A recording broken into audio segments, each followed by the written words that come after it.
ಬಂಧುಗಳೇ ನಮಸ್ಕಾರ. ಹೇಗಿದ್ರಿ ನೀವೆಲ್ಲರೂ? ನಾನು ಸುಬ್ರಹ್ಮಣ್ಯ ಎಸ್ ಹಂಡಿಗೆ. ಬಂಧುಗಳೇ, ಯುದ್ಧ 22ನೇ ದಿನಕ್ಕೆ ಕಾಲಿಟ್ಟಿದೆ. ಯುದ್ಧದ ತೀವ್ರತೆ ಜಾಸ್ತಿ ಆಗ್ತಿದೆ. ದಾಳಿ ಪ್ರತಿದಾಳಿ ಎಲ್ಲವೂ ಕೂಡ ನಡೀತಾ ಇದೆ.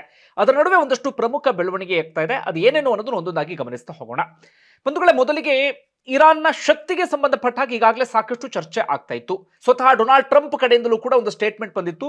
ಇರಾನ್ ಈ ರೀತಿಯಾದಂಥ ಯುದ್ಧ ನೀತಿಯನ್ನು ಅನುಸರಿಸಬಹುದು ಅಂತ ನಾವು ಅಂದ್ಕೊಂಡಿರ್ಲಿಲ್ಲ ಅಂತ ಹೇಳಿ. ಅಂದ್ರೆ ಮಧ್ಯಪ್ರಾಚ್ಯ ರಾಷ್ಟ್ರಗಳ ಮೇಲೆ, ಅಲ್ಲಿರುವಂತಹ ಅಮೆರಿಕ ಸೇನಾ ನೆಲೆಗಳ ಮೇಲೆ ಮಾಡಿದಂತ ಅಟ್ಯಾಕ್, ಗಲ್ಫ್ ಕಂಟ್ರೀಸ್ಗಳ ಮೇಲಿನ ದಾಳಿ, ಹರ್ಮುಜ್ ಜಲಸಂಧಿಯನ್ನ ಬಂದ್ ಮಾಡಿ ಇಡೀ ಜಗತ್ತಿನಲ್ಲಿ ತೈಲ ತಲ್ಲಣ ಉಂಟಾಗುವಂತೆ ಮಾಡಿದ್ದು, ಇದನ್ನ ಅಮೆರಿಕ ನಿರೀಕ್ಷೆ ಮಾಡಿರಲಿಲ್ಲ ಅಂತ ಹೇಳಿ ಸ್ವತಃ ಡೊನಾಲ್ಡ್ ಟ್ರಂಪ್ ಒಂದು ಹೇಳಿಕೆಯನ್ನು ಕೊಡ್ತಾರೆ. ಮುಂದುವರೆದು ಡೊನಾಲ್ಡ್ ಟ್ರಂಪ್ ಕಡೆಯಿಂದ ಇನ್ನೊಂದು ಸ್ಟೇಟ್ಮೆಂಟ್ ಬರುತ್ತೆ. ಇರಾನ್ನ ಶಕ್ತಿಯನ್ನ ನೋಡಿ ನಮಗೊಂದು ರೀತಿಯಲ್ಲಿ ಶಾಕ್ ಆಗಿದೆ ಎನ್ನುವಂತ ರೀತಿಯಲ್ಲಿ, ಒಂದು ರೀತಿಯಲ್ಲಿ ಅಮೆರಿಕ ಮತ್ತೆ ಇಸ್ರೇಲ್ ಅಂದುಕೊಂಡಿದ್ದೆಲ್ಲವೂ ಕೂಡ ತಲೆಕೆಳಗಾಗ್ತಾ ಇದೆ ಅಥವಾ ಉಲ್ಟಾ ಪಲ್ಟಾ ಆಗ್ತಾ ಇದೆ. ಅಷ್ಟು ಸುಲಭಕ್ಕೆ ಇರಾನ್ ಅನ್ನ ಮಣಿಸೋದಿಕ್ಕೆ ಸಾಧ್ಯ ಆಗ್ತಿಲ್ಲ. ಅದರ ನಡುವೆಯೇ ಒಂದು ಪ್ರಮುಖ ಬೆಳವಣಿಗೆ ಆಗಿದೆ. ಬಂಧುಗಳ, ಇತ್ತೀಚಿನ ಒಂದಷ್ಟು ಡೆವಲಪ್ಮೆಂಟ್ ಎಲ್ಲವನ್ನೂ ಕೂಡ ಗಮನಿಸಿದ್ರಿ. ಅಮೆರಿಕದ ಅತ್ಯಂತ ಶಕ್ತಿಯುತ ಯುದ್ಧ ನೌಕೆ ಅಂತ ಏನ್ ಹೇಳ್ತಾ ಇದ್ವಿ, F-35, ಅದಕ್ಕೆ ಇರಾನ್ ಹೊಡೆದಂತ ಸುದ್ದಿಯನ್ನ ಗಮನಿಸಿದ್ರಿ. ಈಗ ಮುಂದುವರೆದು ಇರಾನ್ನ ಶಕ್ತಿಗೆ ಸಂಬಂಧಪಟ್ಟ ಹಾಗೆ ಮತ್ತೊಮ್ಮೆ ಚರ್ಚೆ ಆಗುವಂತಾಗಿದೆ. ಹೀಗಾಗಿರುವಂತಹ ಬೆಳವಣಿಗೆ ಏನಪ್ಪಾ ಅಂದ್ರೆ, ಅಮೆರಿಕದ ಸೇನಾ ನೆಲೆ ನಿಮ್ಮೆಲ್ಲರಿಗೂ ಕೂಡ ಗೊತ್ತಿರುವ ಹಾಗೆ ಹೆಚ್ಚು ಕಡಿಮೆ ಒಂದು 80 ದೇಶಗಳಲ್ಲಿದೆ. ಅಮೆರಿಕ ಇಡೀ ಜಗತ್ತಿನ ಮೇಲೆ ಹಿಡಿತವನ್ನ ಸಾಧಿಸೋಕೆ ಪ್ರಯತ್ನವನ್ನ ಪಡುತ್ತೆ. ಇಡೀ ಜಗತ್ತಿನ ಬೇರೆ ಬೇರೆ ವಿಚಾರದಲ್ಲಿ ಮೂಗು ತೂರಿಸುವಂತ ಪ್ರಯತ್ನವನ್ನ ನಿರಂತರವಾಗಿ ಮಾಡ್ತಾನೆ ಇರುತ್ತೆ. ಅದೇ ರೀತಿಯಾಗಿ ಅಮೆರಿಕದ ಒಂದು ಸೇನಾ ನೆಲೆ ಹಿಂದೂ ಮಹಾಸಾಗರದಲ್ಲೂ ಕೂಡ ಇದೆ.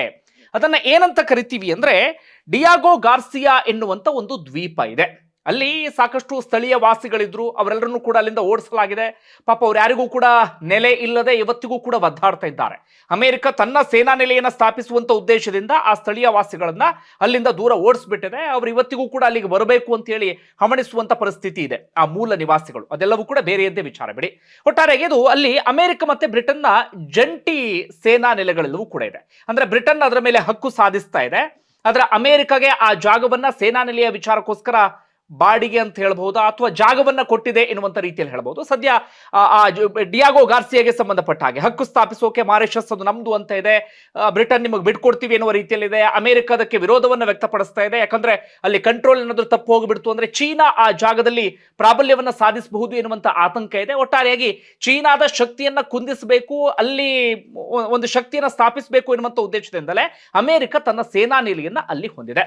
ಅಮೆರಿಕದ ಈ B-1 B-2 ಬಾಂಬರ್ಗಳು, ಅದಕ್ಕೆ ಸಂಬಂಧಪಟ್ಟಂತ ಯುದ್ಧ ನೌಕೆಗಳು ಅವೆಲ್ಲವನ್ನು ಕೂಡ ಅಲ್ಲೇ ಸ್ಥಾಪಿಸುವಂತ ಕೆಲಸವನ್ನ ಮಾಡಲಾಗಿದೆ. ಜೊತೆಗೆ ಅಮೆರಿಕದ ತುಂಬಾ ಅಂದ್ರೆ ಅಮೆರಿಕಗೆ ಹೆಂಗ್ ಹೇಳ್ಬೋದು ಅಂದ್ರೆ ತುಂಬಾ ಬೇಕಾದಂತ ಪ್ಲೇಸ್ ಅದು, ಅಥವಾ ತುಂಬಾ ಇಂಪಾರ್ಟೆಂಟ್ ಆಗಿರುವಂತಹ ಪ್ಲೇಸ್ ಅದು ಅಮೆರಿಕದ ವಿಚಾರಕ್ಕೆ ಸಂಬಂಧಪಟ್ಟ ಹಾಗೆ. ಅಲ್ಲಿ ಇದೀಗ ಒಂದು ಪ್ರಮುಖ ಬೆಳವಣಿಗೆ ಆಗಿದೆ. ಏನಾಗಿದೆ ಅಂತ ನಾವಲ್ಲಿ ಗಮನಿಸ್ತಾ ಹೋಗೋದಾದ್ರೆ, ಇತ್ತೀಚೆಗೆ ಬ್ರಿಟನ್ ಕಡೆಯಿಂದ ಒಂದು ಸ್ಟೇಟ್ಮೆಂಟ್ ಬಂದಿತ್ತು. ಬ್ರಿಟನ್ ಆರಂಭದಿಂದಲೂ ಕೂಡ ಅಮೆರಿಕಾಗೆ ತನ್ನ ಸೇನಾ ನೆಲೆಯನ್ನು ಬಳಸೋದಿಕ್ಕೆ ಅವಕಾಶವನ್ನ ಮಾಡಿಕೊಟ್ಟಿರಲಿಲ್ಲ, ಅಥವಾ ಅದಕ್ಕೆ ಸಂಬಂಧಪಟ್ಟ ಒಂದು ರೀತಿಯಲ್ಲಿ ದ್ವಂದ್ವ ಹೇಳಿಕೆ ಬ್ರಿಟನ್ ಕಡೆಯಿಂದ ಬರ್ತಾ ಇತ್ತು.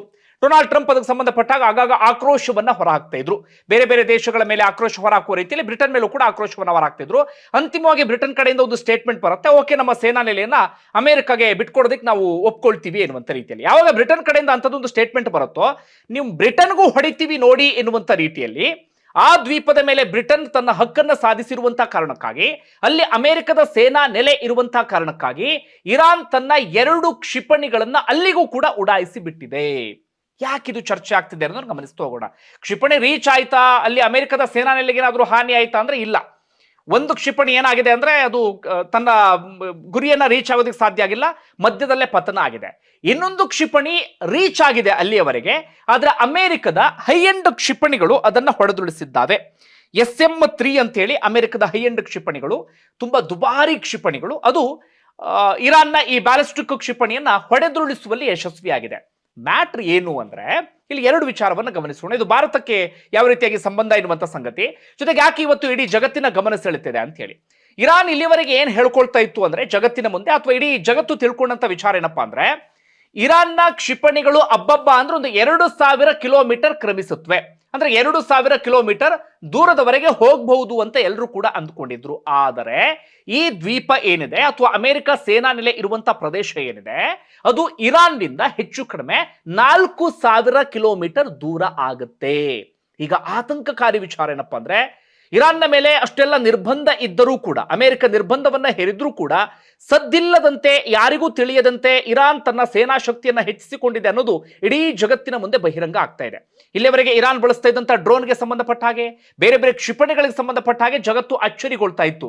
ಎಲ್ಲಿಟ್ಟಿದ್ರಪ್ಪ ಇಷ್ಟು ಕ್ಷಿಪಣಿಗಳನ್ನ, ಇಷ್ಟು ಡ್ರೋನ್ಸ್ಗಳನ್ನ ಅಂತ. ಅನಂತರ ಗೊತ್ತಾದಂತ ಸಂಗತಿ ಅಂದ್ರೆ ಅವರಲ್ಲೊಂದು ಮಿಸೈಲ್ ಸಿಟಿ ಅಂತಾನೆ ಇತ್ತು, ಸುರಂಗ ಮಾರ್ಗ, ಅದರ ಒಳಗಡೆಯೇ ಒಂದು ಸಿಟಿಯನ್ನ ನಿರ್ಮಾಣ ಮಾಡಿದ್ರು. ಅಲ್ಲಿ ಪ್ರತಿದಿನವೂ ಡ್ರೋನ್ ತಯಾರಿ, ಪ್ರತಿದಿನವೂ ಕ್ಷಿಪಣಿ ತಯಾರಿ ಅಂತದೆಲ್ಲವೂ ಕೂಡ ಆಗ್ತಾ ಇತ್ತು. ಅದು ಇನ್ನೊಂದು ಸಂಗತಿ ಏನಂದ್ರೆ ಲಕ್ಷದ ಲೆಕ್ಕಾಚಾರದಲ್ಲಿ ಅವರು ಕ್ಷಿಪಣಿ ಮತ್ತೆ ಡ್ರೋನ್ಸ್ ಅನ್ನ ತಯಾರಿ ಮಾಡ್ತಾ ಇದ್ರು. ಅದನ್ನ ಹೊಡೆಯೋದಕ್ಕೆ ಕೋಟ್ಯಾಂತರ ರೂಪಾಯಿ ಖರ್ಚು ಮಾಡುವಂತ ಪರಿಸ್ಥಿತಿ ಇಸ್ರೇಲ್ ಮತ್ತೆ ಅಮೆರಿಕಾಗೆ ಎದುರಾಗಿತ್ತು. ಇದೆಲ್ಲವೂ ಕೂಡ ಹಳೆಯ ವಿಚಾರ ಅಲ್ವಾ. ಹೊಸ ವಿಚಾರ ಅಂದ್ರೆ ನನಗಾಗ್ಲೇ ಹೇಳದ್ನಲ್ಲ, ಎಲ್ಲರೂ ಅಂದ್ಕೊಂಡಿದ್ದು ಇರಾನ್ನ ಕ್ಷಿಪಣಿ ಎಷ್ಟು ದೂರ ತಲುಪುತ್ತೆ ಅಂತ, 2000 ಕಿಲೋಮೀಟರ್. ಆದರೆ ಇದೀಗ 4000 ಕಿಲೋಮೀಟರ್ ದೂರದವರೆಗೆ ಇರಾನ್ನ ಕ್ಷಿಪಣಿ ಬಂದಿದೆ. ಇದು ಈಗ ಜಗತ್ತಿನಲ್ಲಿ ಒಂದು ರೀತಿಯಲ್ಲಿ ಇರಾನ್ನ ಎದುರಾಕೊಂಡಿರುವಂತಹ ರಾಷ್ಟ್ರಗಳಿಗೆ ಆತಂಕಕ್ಕೆ ಕಾರಣ ಆಗಿಬಿಟ್ಟಿದೆ. ಇರಾನ್ ನಾವು ಅಷ್ಟು ಸುಲಭಕ್ಕೆ ಪರಿಗಣಿಸೋದಿಕ್ಕೆ ಸಾಧ್ಯ ಇಲ್ಲ. ಮುಂದೆ ಇವರು ಏನು ಬೇಕಾದರೂ ಮಾಡಬಹುದು ಎನ್ನುವಂತ ರೀತಿಯಲ್ಲಿ ಸದ್ದಿಲ್ಲದೆ ಇವರು ಇಷ್ಟೆಲ್ಲವನ್ನು ಕೂಡ ಮಾಡಿಬಿಟ್ಟಿದ್ದಾರೆ ಎನ್ನುವಂತ ಸಂಗತಿಯೂ ಕೂಡ ಇದೀಗ ಬಹಿರಂಗ ಆಗ್ತಾ ಇದೆ. 4000 ಕಿಲೋಮೀಟರ್ ವರೆಗೆ ಒಂದು ಕ್ಷಿಪಣಿ ಹೋಗುತ್ತೆ ಅಂದ್ರೆ ಅದು ಸಾಮಾನ್ಯವಾದಂತ ವಿಚಾರ ಅಲ್ಲ. ಟಾರ್ಗೆಟ್ ರೀಚ್ ಆಗಿಲ್ಲ ಬಿಡಿ, ಒಂದು ಕ್ಷಿಪಣಿಯನ್ನ ಮಧ್ಯಕ್ಕೆ ಇದಾಯ್ತು, ಇನ್ನೊಂದು ಕ್ಷಿಪಣಿಯನ್ನ ಅಮೆರಿಕ ಹೊಡೆದೊಳಿಸಿದೆ, ಅದರಲ್ಲಿವರೆಗೆ ಬರುತ್ತೆ ಎನ್ನುವಂತ ಸಂಗತಿ ಗೊತ್ತಾಯ್ತಲ್ಲ, ಇದು ಒಂದು ರೀತಿಯಲ್ಲಿ ಎಲ್ರಿಗೂ ಆತಂಕವನ್ನ ತಂದೊಡ್ತಾ ಇದೆ. ಇನ್ನು ಭಾರತದ ವಿಚಾರಕ್ಕೆ ನಾವು ಬರೋದಾದ್ರೆ, ಒಂದು ಹಂತದಲ್ಲಿ ನಾವು ಭಾರತದ ಬುಡಕ್ಕೆ ಬಂತು ಅಂತ ಚರ್ಚೆ ಮಾಡಿದ್ವಿ. ಯಾವಾಗ ಇರಾನ್ನ ಒಂದು ಯುದ್ಧ ನೌಕೆ ಸಮರಾಭ್ಯಾಸಕ್ಕೆ ಅಂತ ಹೇಳಿ ಭಾರತಕ್ಕೆ ಬಂದಿತ್ತು, ಅವರು ಭಾರತದ ಅತಿಥಿ. 3 ಯುದ್ಧ ನೌಕೆಗಳು ವಾಪಸ್ಸು ಹೋಗುವಂತಹ ಸಂದರ್ಭದಲ್ಲಿ ಐರಿಸ್ ದೇನಾ ಎನ್ನುವಂತ ಯುದ್ಧ ನೌಕೆಯನ್ನ ಭಾರತದಿಂದ ಕೆಲವೇ ಕಿಲೋಮೀಟರ್ ದೂರದಲ್ಲಿ ಅಂತಾರಾಷ್ಟ್ರೀಯ ಸಮುದ್ರ ಮಾರ್ಗದಲ್ಲಿ ಅಮೆರಿಕ ಅದನ್ನ ಹೊಡೆದುರುಳಿಸುವಂತ ಕೆಲಸವನ್ನ ಮಾಡಿತ್ತು. 87 ನಾವಿಕರು ಆ ಸಂದರ್ಭದಲ್ಲಿ ಸಾವನ್ನಪ್ಪಿದ್ರು. ಇನ್ನೊಂದು ಯುದ್ಧ ನೌಕೆಗೆ ಶ್ರೀಲಂಕಾ ಆಶ್ರಯವನ್ನ ಕೊಟ್ರೆ, ಮತ್ತೊಂದು ಯುದ್ಧ ನೌಕೆಗೆ ಭಾರತವೇ ಆಶ್ರಯವನ್ನ ಕೊಟ್ಟಿತ್ತು, ನಿಮಗೆ ಗೊತ್ತಿರುವಂತ ಸಂಗತಿ. ಆಗ ನಮ್ಮ ಭಾರತಕ್ಕೆ ಬುಡಕ್ಕೆ ಬಂತು ಅಂತ ಚರ್ಚೆ ಆಗಿತ್ತಲ್ಲ, ಇದೀಗ ಮತ್ತೊಮ್ಮೆ ಈ ಯುದ್ಧ ಭಾರತದ ಸಮೀಪಕ್ಕೆ ಬಂದಿದೆ.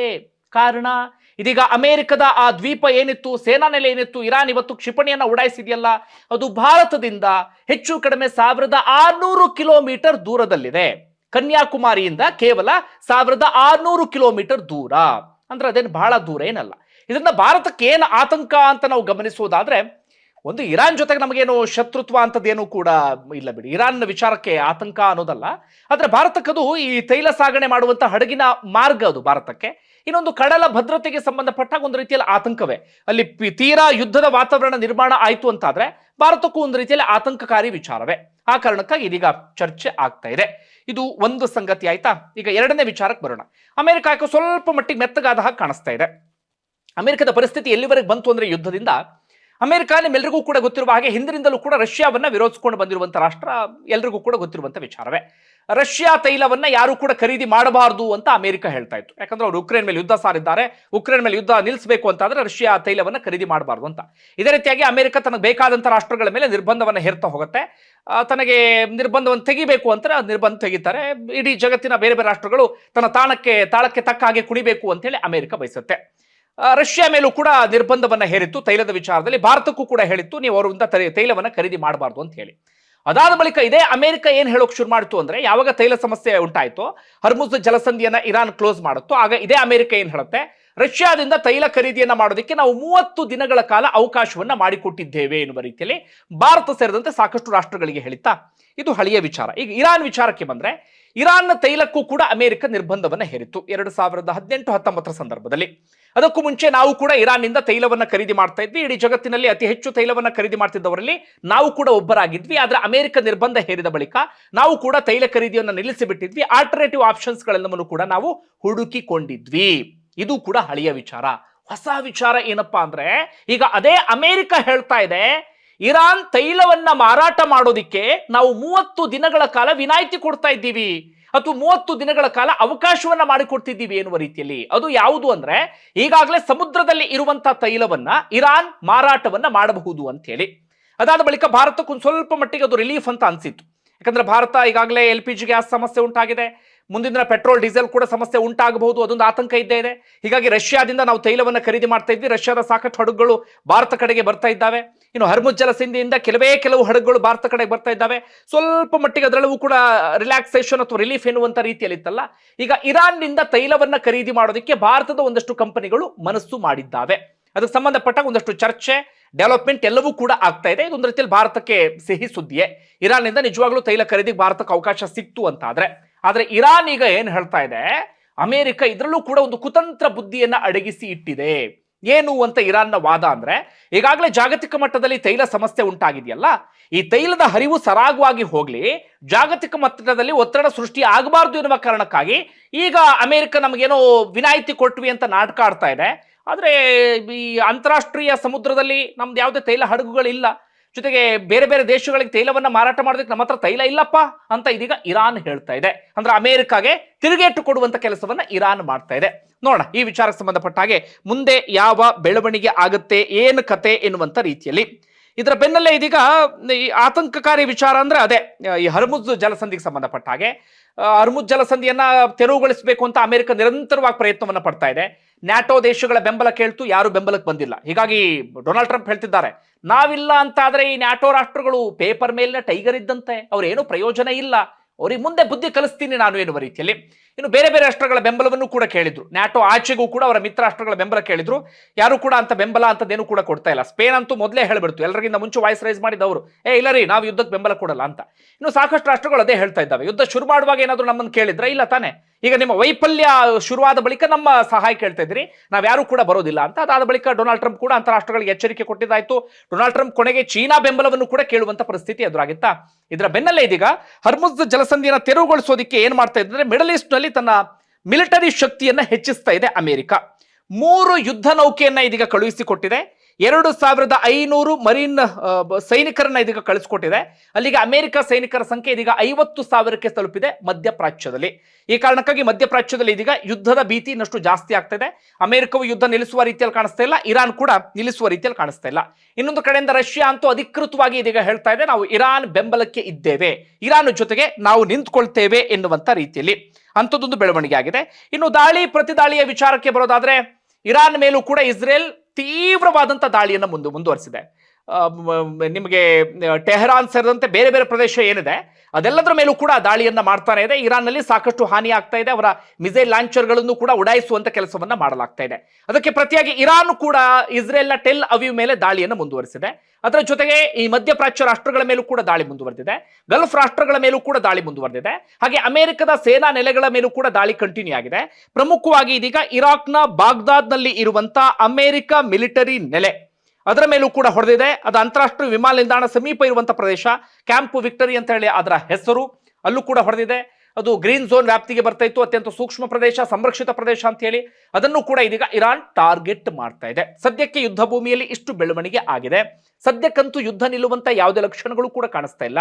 ಅಮೆರಿಕ ಇಸ್ರೇಲ್ ಗೆಲ್ತಾ ಇಲ್ಲ, ಇರಾನ್ ಸೋಲ್ತಾ ಇಲ್ಲ ಎನ್ನುವಂತ ಪರಿಸ್ಥಿತಿ ಮತ್ತೊಮ್ಮೆ ನಿರ್ಮಾಣ ಆಗಿದೆ. ಇನ್ನೆಷ್ಟು ದಿನಗಳ ಕಾಲ ಕಂಟಿನ್ಯೂ ಆಗುತ್ತೋ ಗೊತ್ತಿಲ್ಲ. ಆರಂಭದಲ್ಲಿ ಅಂತಾರಾಷ್ಟ್ರೀಯ ವಿಶ್ಲೇಷಕರು ಹೇಳ್ತಾ ಇದ್ರು, ಅಬ್ಬಬ್ಬಾ ಅಂದ್ರೆ ಯುದ್ಧ 4 ದಿನ, ಇನ್ನೂ ಜಾಸ್ತಿ ಅಂದ್ರೆ 10 ದಿನ ಆಗಬಹುದು, ಇರಾನ್ ಶಕ್ತಿ ಅಷ್ಟೇ ಅಂತ ಹೇಳಿ. ನೋಡಿದ್ರೆ ಈಗ 22 ದಿನಕ್ಕೆ ಬಂದು ತಲುಪಿದೆ. ಬಂಧುಗಳೇ, ನಿಮ್ಗೆ ಏನಿಸ್ತದೆ ಕಮೆಂಟ್ ಬಾಕ್ಸ್ ಅಲ್ಲಿ ಮೆನ್ಷನ್ ಮಾಡಿ. ಧನ್ಯವಾದ ವಿಡಿಯೋ ನೋಡಿದ್ದಕ್ಕಾಗಿ.